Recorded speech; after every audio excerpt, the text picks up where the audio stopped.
Hare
Chapter 15, text 11 through 22, starting with text 11.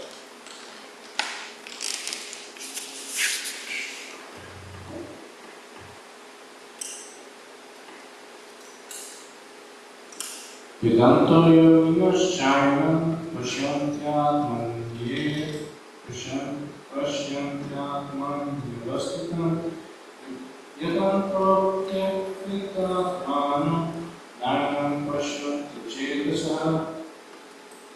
Translation. The endeavoring transcendentalists who are situated in self-realization can see all this clearly.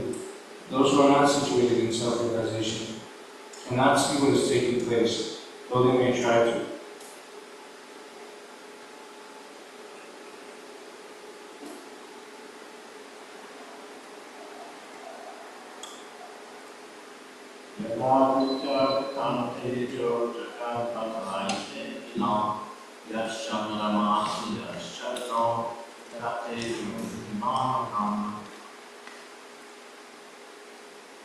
Splendor of the sun which dissipates the darkness of this whole world and comes from me, and the splendor of the moon and the splendor of fire are also from me.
Yadaditi Vedante Jo Jagat Pasve Nikilam.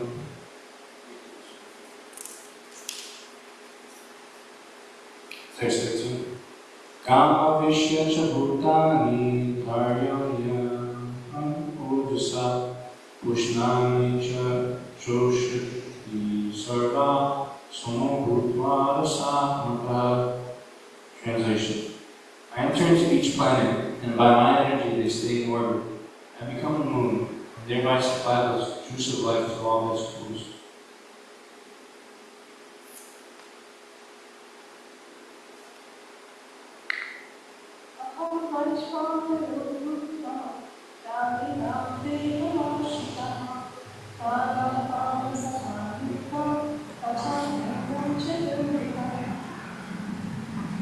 Translation. I'm the fire type in every living form, and am the aim of life, outwardly and become, by which I die as the four kinds of wisdom.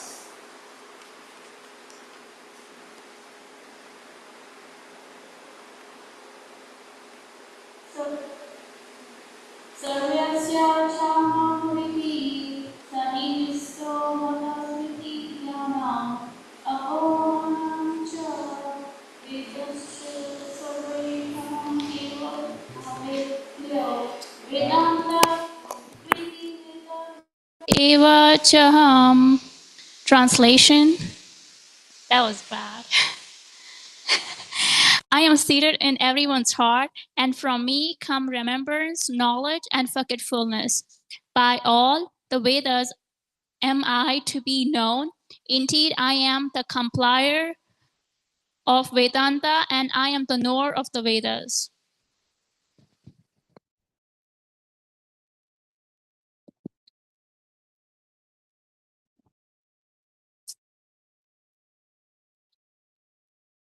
Text 16.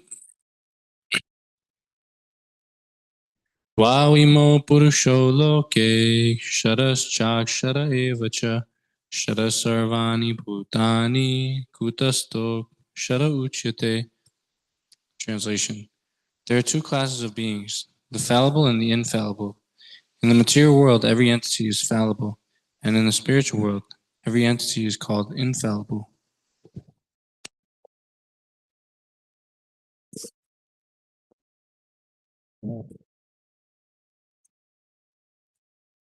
Uttama Purushastranya Paramatmet Yudaritaha Yoloka Trayamavisha Vibartya Vyayayishvaraha.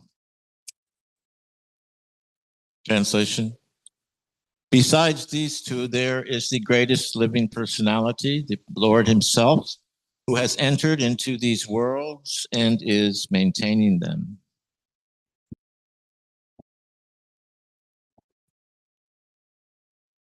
तस्माक्षरम् अतीतोऽहम् अक्षरादपि चोत्तमः अतोऽस्मि लोके वेदे च प्रतीता पुरुषोत्तमः. Translation. Because I am transcendental, beyond both the fallible and the infallible, and because I am the greatest, I am celebrated both in the world and in the Vedas as that Supreme Person.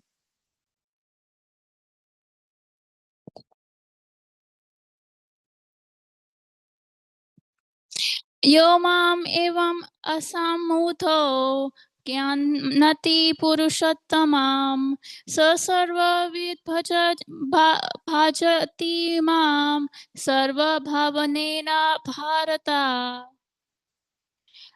Translation. Whoever knows me as the Supreme Personality of Godhead without doubting is to be understood as the knower of everything, and he therefore engages himself in full devotional service. O son of Bharata.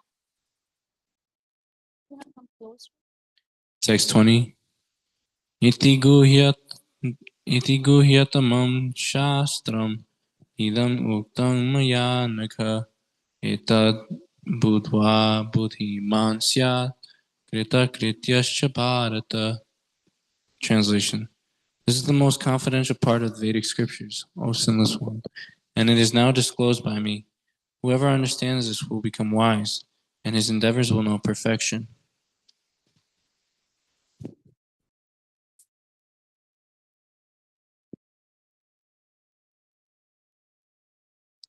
Sri Bhagavan Vacha Abhayang sattva sangshudhir gyana yoga vyavashtitihi tanang damascha yagyascha sujayastaparjavam ahimsa satyam akrodas chagashantir paishunam vayabhutesh valolutvang madavang prir achapalam hijakshamadriti shocham adroho natimanita Bhavanti sampadang daivim abhijatasya bharata.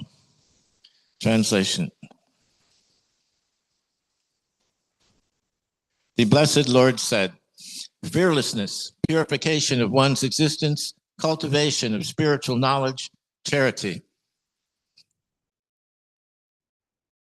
self-control, performance of sacrifice, study of the Vedas, austerity and simplicity, nonviolence, truthfulness, freedom from anger, renunciation, tranquility, aversion to fault-finding, compassion and freedom from covetousness, gentleness, modesty, and steady determination, vigor, forgiveness, fortitude, cleanliness, envy, and the passion for honor.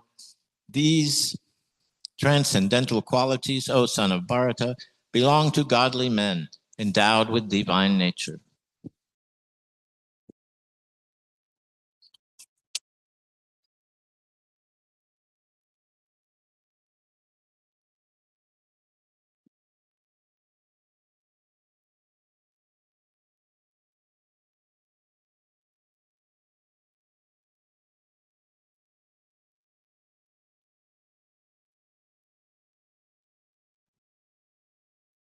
Dambodharpa bhimanamscha krodha paurusham evacha agnanam chabija tasya partha sampadamasurim. Translation. Ignorance, pride, arrogance, pride, anger, conceit, harshness, and ignorance, these qualities belong to those of demoniac nature. O son of Pritha,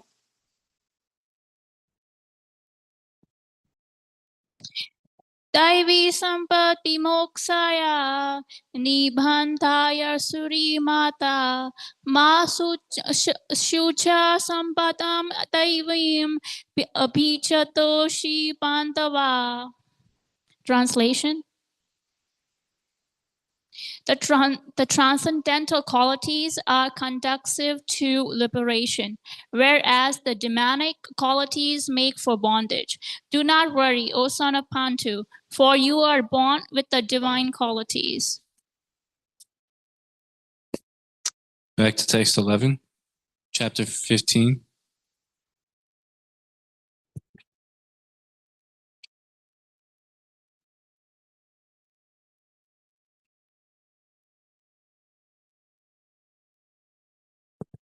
Chapter 15, text 11.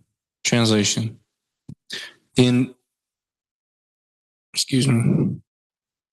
endeavoring transcendentalist, who is situated in self-realization, can see all this clearly, but those who are not situated in self-realization cannot see what is taking place, though they may try to.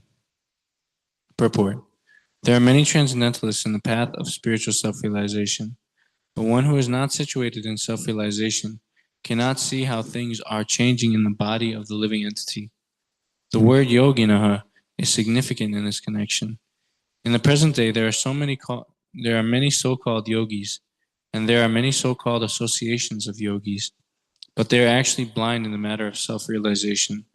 They are simply addicted to some sort of gymnastic exercise and are satisfied if the body is well built and healthy. They have no other information. They are called yatanto pyakritamaha. Even though they are endeavoring in a so-called yoga system, they are not self-realized. Such people cannot understand the process of the transmigration of the soul. Only those who are actually in the yoga system and have realized the self, the world, and the Supreme Lord, in other words, the Bhakti Yogis, those engaged in pure devotional service and Krishna consciousness, can understand how things are taking place.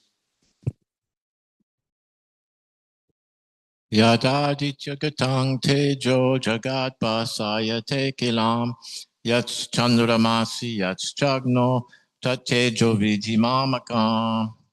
Translation: the splendor of the sun, which dissipates the darkness of this whole world, comes from me, and the splendor of the moon and the splendor of fire are also from me. Purport: the unintelligent understand how things are taking place. The beginning of knowledge can be established by understanding what the Lord explains here. Everyone sees the sun, moon, fire, and electricity. One should simply try to understand that the splendor of the sun, splendor of the moon, and the splendor of electricity or fire are coming from the Supreme Personality of Godhead. In such a conception of life, the beginning of Krishna consciousness, lies a great deal of advancement for the conditioned soul in this material world. The living entities are essentially the parts and parcels of the Supreme Lord, and he is giving herewith the hint how they can come back to Godhead, back to home. From this verse, we can understand that the sun is illuminating the whole solar system. There are different universes and solar systems, and there are different suns, moons, and planets also. Sunlight is due to the spiritual effulgence in the spiritual sky of the Supreme Lord. With the rise of the sun, the activities of human beings are set up. They set fire to prepare their foodstuff. They set fire to start the factories, etc. So many things are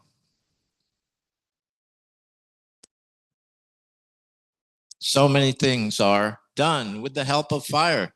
Therefore, sunrise, moonlight are so pleasing to the living entities. Without their help, no living entity can live. So, if one can understand that the light and splendor of the sun, moon, and fire are emanating from the Supreme Personality of Godhead, Krishna, then one's Krishna consciousness will begin. By the moonshine, all the vegetables are nourished. The moonshine is so pleasing that people can easily understand that they are living by the mercy of the Supreme Personality of Godhead, Krishna. Without his mercy, there cannot be sun. Without his mercy, there cannot be moon. And without his mercy, there cannot be fire. And without the help of sun, moon, and fire, no one can live. These are some thoughts to provoke Krishna consciousness in the conditioned soul.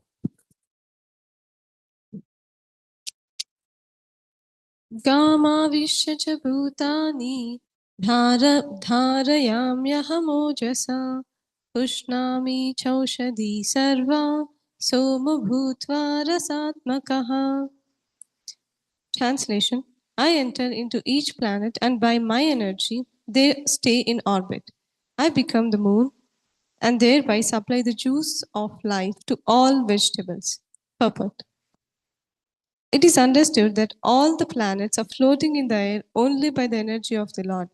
The Lord enters into every atom, every planet, and every living being. That is discussed in the Brahma Samhita. It is said there that one planetary portion of the Supreme Personality of Godhead, Paramatma, enters into the planets, the universe, the living entity, and even into the atom. So, due to his entrance, everything is appropriately manifested. When the spirit soul is there, a living man can float on the water. But when the living spark is out of the body and the body is dead, the body sinks. Of course, when it is decomposed, it floats just like straw and other things. But as soon as the man is dead, he at once sinks in the water. Similarly, all these planets are floating in space, and this is due to the entrance of the supreme energy of the Supreme Personality of Godhead. His energy is sustaining each planet, just like a handful of dust. If someone holds a handful of dust, there is no possibility of the dust falling. But if one throws it in the air, it will fall down. Similarly, these planets, which are floating in the air, are actually held in the fist of the universal form of the Supreme Lord. By his strength and energy, all moving and the non-moving things stay in their place. It is said in the Vedic hymns that because of the Supreme Personality of Godhead, the sun is shining and the planets are steadily moving.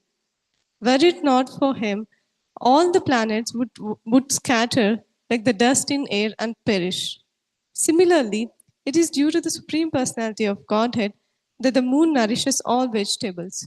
Due to the moon's influence, the vegetables become delicious. Without the moon sign, the vegetables can neither grow nor taste succulent.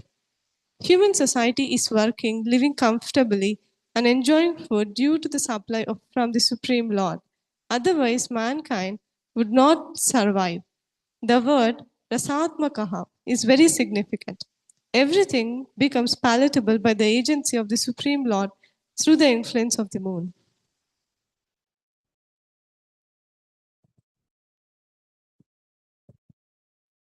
Translation. Text 14, translation. I am the fire of digestion. I am the fire of digestion in every living body, and I am the air of life, outgoing and incoming, by which I digest the four kinds of foodstuff. Purport. Purport.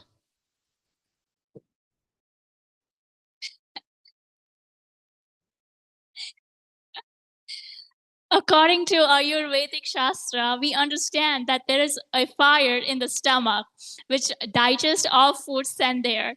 When the fire is not blazing, there is no hunger. And when the fire is in order, we become hungry. Sometimes when the fire is not going nicely, treatment is required. In any case, this fire is representative of the Supreme Personality of Godhead. Vedic mantras also confirm that the Supreme Lord of Brahman is situated in the form of fire within the stomach and is digesting all kinds of foodstuff. Therefore, since he is helping the digestion of all kinds of foodstuff, the living entity is not independent in the eating process. Unless the Supreme Lord helps him in digesting, there is no possibility of eating. He thus produces and digests foodstuff, and by his grace, we are enjoying life. In the Vedanta Sutra, it is also confirmed. Shabda Tibayo Nitya Pratishtana Cha. The Lord is situated within sound and within the body, within the air, and even within the stomach as the digestive force. There are four kinds of foodstuff. Some are swallowed, some are chewed, some are licked up, and some are sucked. And He is the digestive force for all of them. Text 15, translation. I am seated in everyone's heart, and from me come remembrance, knowledge, and forgetfulness. By all the Vedas am I to be known. Indeed, I am the compiler of Vedanta, and I am the knower of the Vedas. Report. The Supreme Lord is situated as Paramatma in everyone's heart, and it is from him that all activities are initiated. The living entity forgets everything of his past life, but he has to act according to the direction of the Supreme Lord, who is witness to all his work. Therefore, he begins his work according to his past deeds. Required knowledge is supplied to him, and remembrance is given to him, and he forgets also about his past life. Thus, the Lord is not only all-pervading, he is also localized in every individual heart. He awards the different fruitive results. He is not only worshipable as the impersonal Brahman, the Supreme Personality of Godhead, and the localized Paramatma, but as the form of the incarnation of the Vedas as well. The Vedas give the right direction to the people so that they can properly mold their lives and come back to Godhead, back to home. The Vedas offer knowledge of the Supreme Personality of Godhead, Krishna, and Krishna in his incarnation as Vyasadeva is the compiler of the Vedanta Sutra. The commentation on the Vedanta Sutra by Vyasadeva in the Srimad Bhagavatam gives the real understanding of Vedanta Sutra. The Supreme Lord is so full that for the deliverance of the conditioned soul, he is the supplier and digester of foodstuff, the witness of his activity, the giver of knowledge in the form of Vedas, and as the Supreme Personality of Godhead, Sri Krishna, the teacher of the Bhagavad Gita. He is worshipable by the conditioned soul, Thus God is all good. God is all merciful. Anta pravishta shasta janana. The living entity forgets as soon as he quits his present body, but he begins his work again, initiated by the Supreme Lord. Although he forgets, the Lord gives him the intelligence to renew his work where he ended his last life. So not only does a living entity enjoy or suffer in this world according to the dictation from the Supreme Lord, situated locally in the heart, but he receives the opportunity to understand Vedas from him. If one is serious to understand the Vedic knowledge, then Krishna gives the required intelligence. Why does he present the Vedic knowledge for understanding? Because a living entity individually needs to understand Krishna. A living entity individually. Vedic literature confirms this. Yoso sarvar vedar giyate. In all Vedic literature, beginning from the four Vedas, Vedanta Sutra, and the Upanishads and Puranas, the glories of the Supreme Lord are celebrated. By performing Vedic rituals, discussing the Vedic philosophy, and worshiping the Lord in devotional service, he is attained. Therefore, the purpose of the Vedas is to understand Krishna. The Vedas give us direction to understand Krishna and the process of understanding. The ultimate goal is the Supreme Personality of Godhead. Vedanta Sutra confirms this in the following words. Tatu Samanvayat. One can attain perfection by understanding Vedic literature, and one can understand his relationship with the Supreme Personality of Godhead by performing the different processes. Thus one can approach him and at the end attain the supreme goal, who is no other than the Supreme Personality of Godhead. In this verse, however, the purpose of the Vedas, the understanding of the Vedas, and the goal of the Vedas are clearly defined.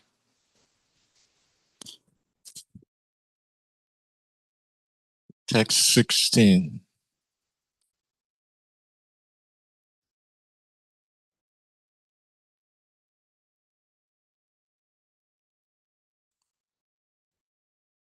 There are two classes, translation. There are two classes of beings, the fallible and the infallible. In the material world, every entity is fallible, and in the spiritual world, every entity is called infallible. Purport. As already explained, the Lord in his incarnation as Vyasadeva compiled the Vedanta Sutra. Here the Lord is giving, in summary, the contents of the Vedanta Sutra. He says that the living entities, who are innumerable, can be divided into two classes, the fallible and the infallible. The living entities are eternally separated parts and parcels of the Supreme Personality of Godhead. When they are in contact with the material world, they are called Jiva Bhutaha. And the Sanskrit words given here, Sarvani Bhutani, mean that they are fallible. Those who are in oneness with the Supreme Personality of Godhead, however, are called infallible. Oneness does not mean that they have no individuality, but that there is no disunity. They are all agreeable to the purpose of the creation. Of course, in the spiritual world, there is no such thing as creation. But since the Supreme Personality of Godhead has stated in the Vedanta Sutra that he is the source of all emanation, that conception is explained. According to the statement of the Supreme Personality of Godhead, Lord Krishna, there are two classes of men. The Vedas give evidence of this, so there is no doubt about it.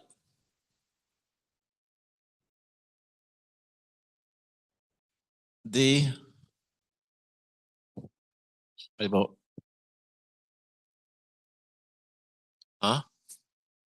Who's controlling? Oh, Dr. Joseph, if he's upstairs.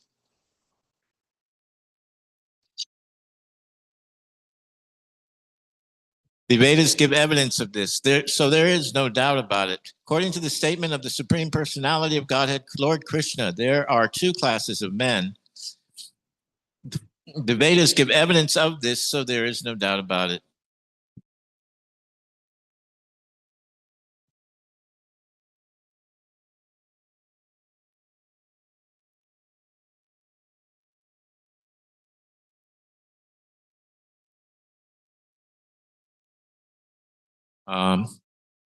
Okay. Text. Chapter 15, text 16. The living entities who are struggling in this world with the mind and five senses have their material bodies which are changing as long as the living entities are conditioned. One's body changes due to contact with matter. Matter is changing, so the living entity appears to be changing. But in the spiritual world, the body is not made of matter. Therefore, there is no change. In the material world, the living entity undergoes 6 changes: birth, growth, duration, reproduction, then dwindling and vanishing. These are the changes of the material body. But in the spiritual world, the body does not change. There is no old age, there is no birth, there is no death. There all exists in oneness. It is more clearly explained as Sarvani Bhutani. Any living entity who has come in contact with matter, beginning from the first created being, Brahma, down to a small ant, is changing its body. Therefore, they are all fallible. In the spiritual world, however, they are always liberated in oneness. Text 17. Translation. Besides these two, there is the greatest living personality, the Supreme Soul, the imperishable Lord Himself, who has entered the 3 worlds and is maintaining them. Purport. The idea of this verse is very nicely expressed in the Katha Upanishad 2.2.13 and Shvetashvar Upanishad 6.13. It is clearly stated there that above the innumerable living entities, some of whom are conditioned and some of whom are liberated, there is the Supreme Personality, who is Paramatma. The Upanishadic verse runs as follows. Nityo Nityanam Chetanas Chetananam. The purport is that amongst all the living entities, both conditioned and the liberated, there is one supreme living personality, the Supreme Personality of Godhead, who maintains them and gives them all the facility of enjoyment according to different work. That Supreme Personality of Godhead is situated in everyone's heart as Paramatma. A wise man who can understand him is eligible to attain perfect peace, not others. It is incorrect to think of the Supreme Lord and the living entities as being on the same level or equal in all respects. There is always the question of superiority and inferiority in their personalities. This particular word, Uttama, is very significant. No one can surpass the Supreme Personality of Godhead. Loke is also significant because in the Paurusha, a Vedic literature, it is stated, Lokyate Vedartho Nena. This Supreme Lord, in his localized aspect as Paramatma, explains the purpose of Vedas. The following verse also appears in the Vedas.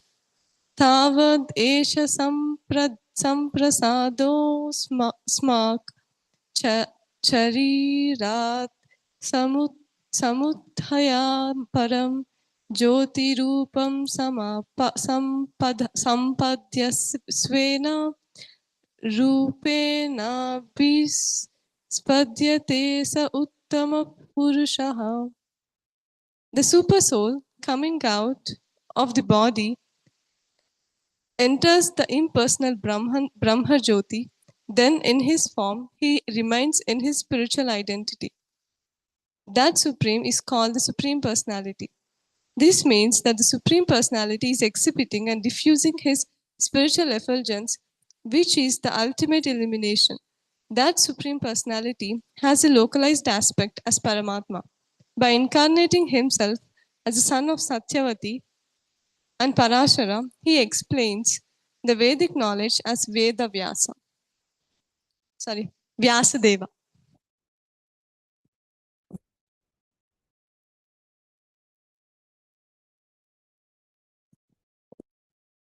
Text 18, translation.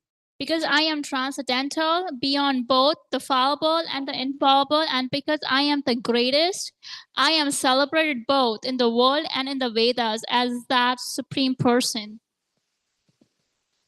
Purport: one can surpass the Supreme Personality of Godhead Krishna, neither the conditioned soul nor the liberated soul. He is therefore the greatest of personalities. Now it is clear here that the living entities and the Supreme Personality of Godhead are individuals. The difference is that the living entities, either in the conditioned state or in the liberated state, cannot surpass in quantity the inconceivable potencies of the Supreme Personality of Godhead. Text 19. Whoever knows me as the Supreme Personality of Godhead, without doubting, is to be understood as the knower of everything, and he therefore engages himself in full devotional service. O son of Parata. Purport. There are many philosophical speculations about the constitutional position of the living entities and the Supreme Absolute Truth. Now in this verse, the Supreme Personality of Godhead clearly explains that anyone who knows Lord Krishna as the Supreme Personality, as a Supreme Person, is actually the knower of everything. The imperfect knower goes on simply speculating about this absolute truth, but the perfect knower, without wasting his valuable time, engages directly in Krishna consciousness, the devotional service of the Supreme Lord. Throughout the whole of Bhagavad Gita, stubborn commentators, this fact is being stressed at every step. And still there are so many stubborn commentators on Bhagavad Gita who consider the Supreme Absolute Truth and the living entities to be one and the same. Vedic knowledge is called Shruti, learning by oral reception. One should actually receive the Vedic message from authorities like Krishna and his representatives. Here Krishna distinguishes everything very nicely, and one should hear from this source. Simply to hear like the hogs is not sufficient.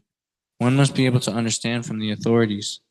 It is not that one should simply speculate academically. One should submissively hear from Bhagavad Gita that these living entities are always subordinate to the Supreme Personality of Godhead. Anyone who is able to understand this, according to the Supreme Personality of Godhead, Sri Krishna, knows the purpose of the Vedas. No one else knows the purpose of the Vedas. The word bhajate is very significant. In many places, the word bhajate is expressed in relationship with the service of the Supreme Lord. If a person is engaged in full Krishna consciousness and devotional service of the Lord, it is to be understood that he has understood all the Vedic knowledge.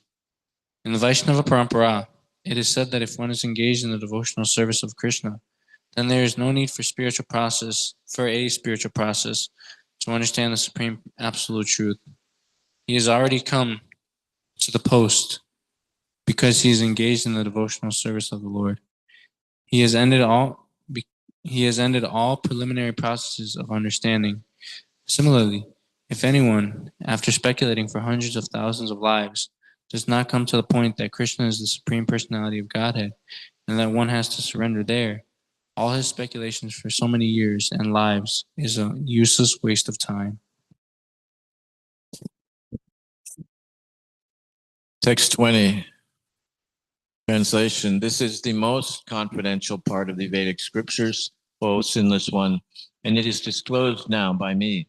Whoever understands this will become wise, and his endeavors will know perfection. Purport. The Lord clearly explains here that this is the substance of all revealed scriptures, and one should understand this as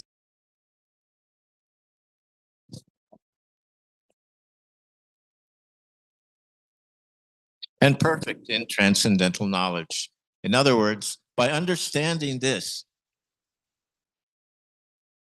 philosophy of the Supreme Personality of Godhead and engaging in his transcendental service, everyone can become freed from all contaminations of the modes of material nature. Devotional service is a process of spiritual understanding. Wherever devotional service exists, the material contamination cannot coexist. Devotional service to the Lord and the Lord himself are one and the same because they are spiritual, the internal energy of the Supreme Lord. The Lord is said to be the sun, and ignorance is called darkness. Where the sun is present, there is no question of darkness. Therefore, whenever devotional service is present under the proper guidance of a bona fide spiritual master, there is no question of ignorance. Everyone must take to this consciousness of Krishna and engage in devotional service to become intelligent and purified. Unless one comes to this position of understanding Krishna and engages in devotional service. However intelligent he may be in the estimation of some common man, he is not perfectly intelligent. The word anagha, by which Arjuna is addressed, is significant. Anagha, O sinless one, means that unless one is free from all sinful reactions, it is very difficult to understand Krishna. One has to become free from all contamination, all sinful activities. Then he can understand. But devotional service is so pure and potent that once one is engaged in devotional service, he automatically comes to the stage of sinlessness. While performing devotional service in the association of pure devotees in full Krishna consciousness, there are certain things which require to be vanquished altogether. The most important thing one has to surmount is weakness of the heart. The first fall down is caused by the desire to lord it over material nature. Thus, one gives up the transcendental loving service of the Supreme Lord. The second weakness of the heart is that as one increases the propensity of lording it over material nature, he becomes attached to matter and the possession of matter. The problems of material existence are due to these weaknesses of the heart. Thus end the Bhaktivedanta purports to the 15th chapter of the Srimad Bhagavad Gita in the matter of Purushottama Yoga, the yoga of the Supreme Person. Chapter 16, text 1 to 3, translation. The blessed Lord said, fearlessness, purification of one's existence, cultivation of spiritual knowledge, charity, self-control, performance of sacrifice, study of the Vedas, austerity and simplicity, non-violence, truthfulness, freedom from anger, renunciation, tranquility, aversion to fault-finding, compassion, and freedom from covetousness, gentleness, modesty, and steady determination, vigor, forgiveness, fortitude, cleanliness, freedom from envy, and the passion for honor. These transcendental qualities, O son of Bharata, belong to godly men, endowed with divine nature. Purport. In the beginning of the 15th chapter, the banyan tree of this material world was explained. The extra roots coming out of it were compared to the activities of the living entities, some auspicious, some inauspicious. In the 9th chapter also, the Vedas are godly and the Asuras, the ungodly, or demons, were explained. Now, according to Vedic rites, activities in the mode of goodness are considered auspicious for progress on the path of liberation, and such activities are known as Deva Prakriti, transcendental by nature. Those who are situated in the transcendental nature makes progress on the path of liberation. For those who are acting in the modes of passion and ignorance, on the other hand, there is no possibility of liberation.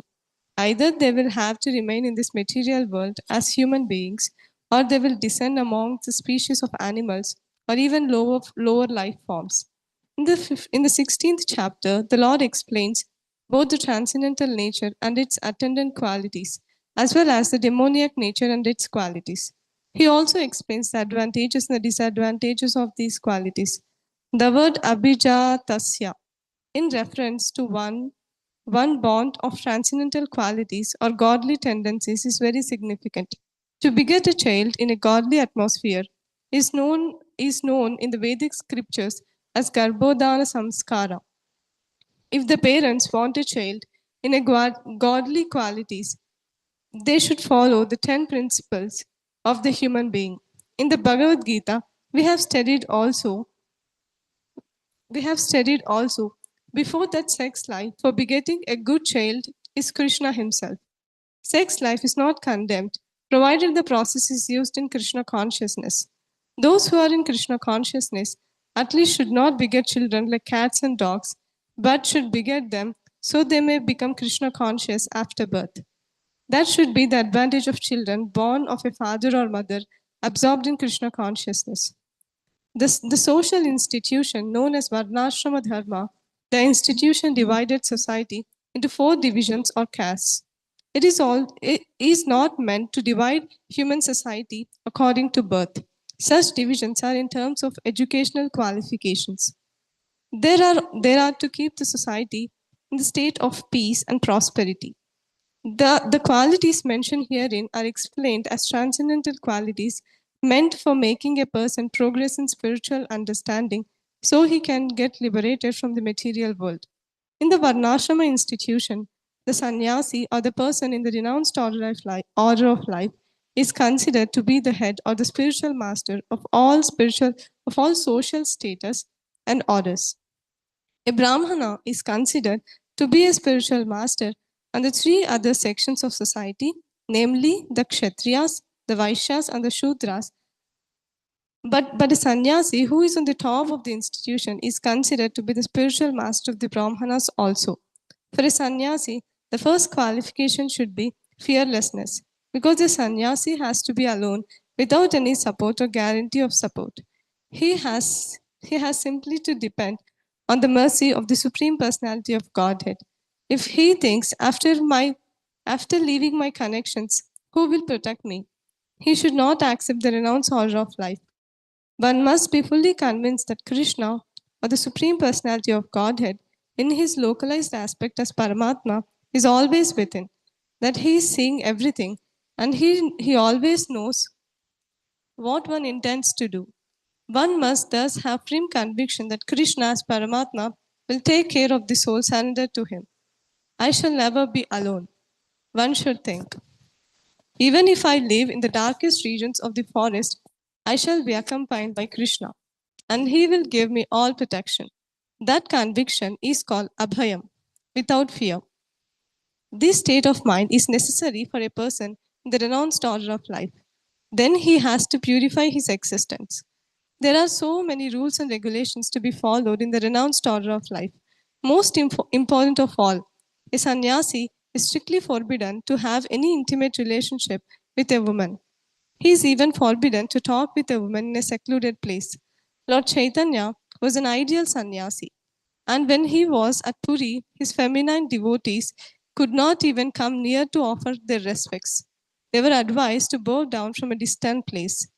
This is not a sign of hatred for women as a class, but it is a stricture imposed on the sannyasi not to have close connections with women.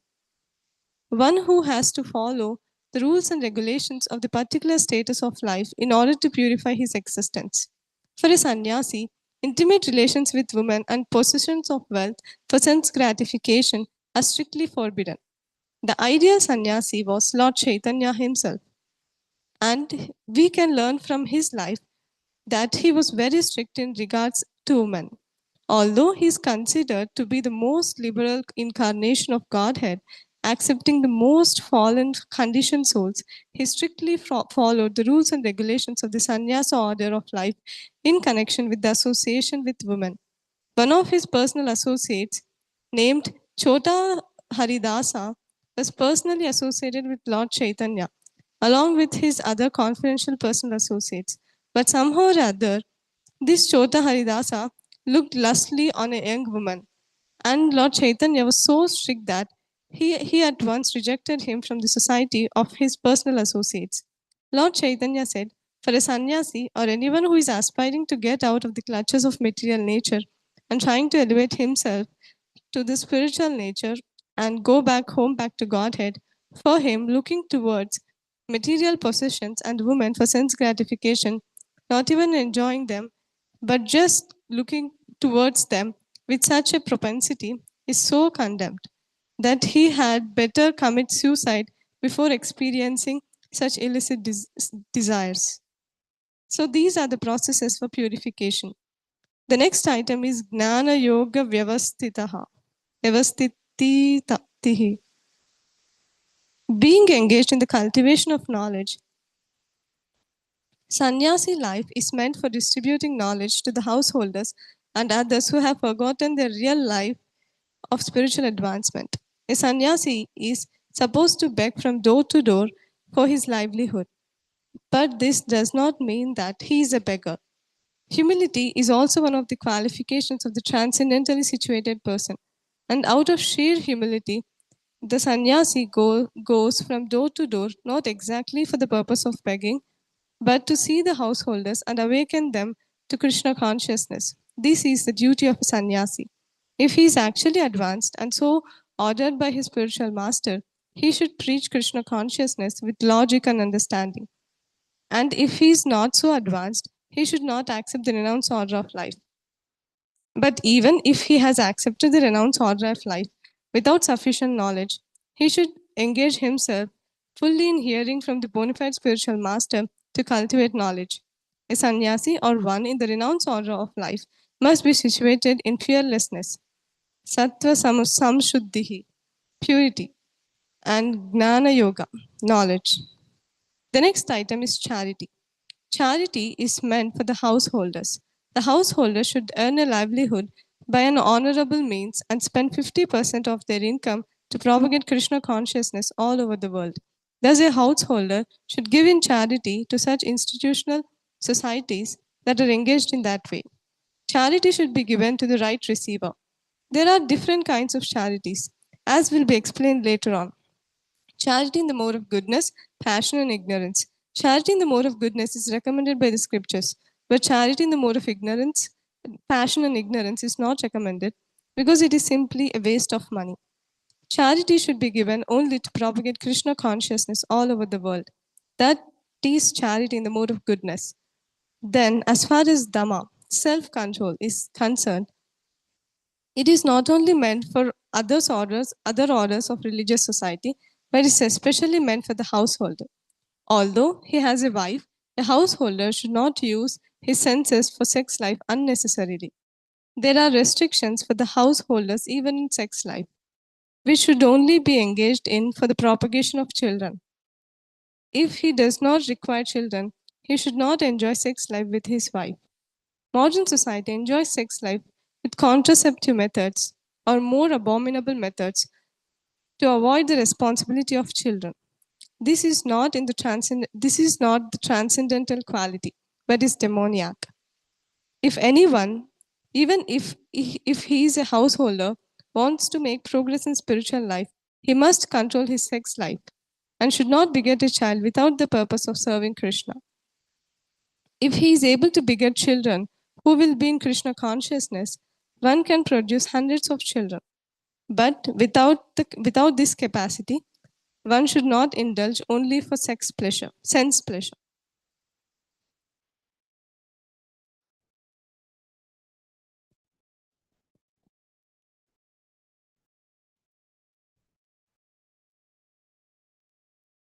All glories to the assembled devotees. Hare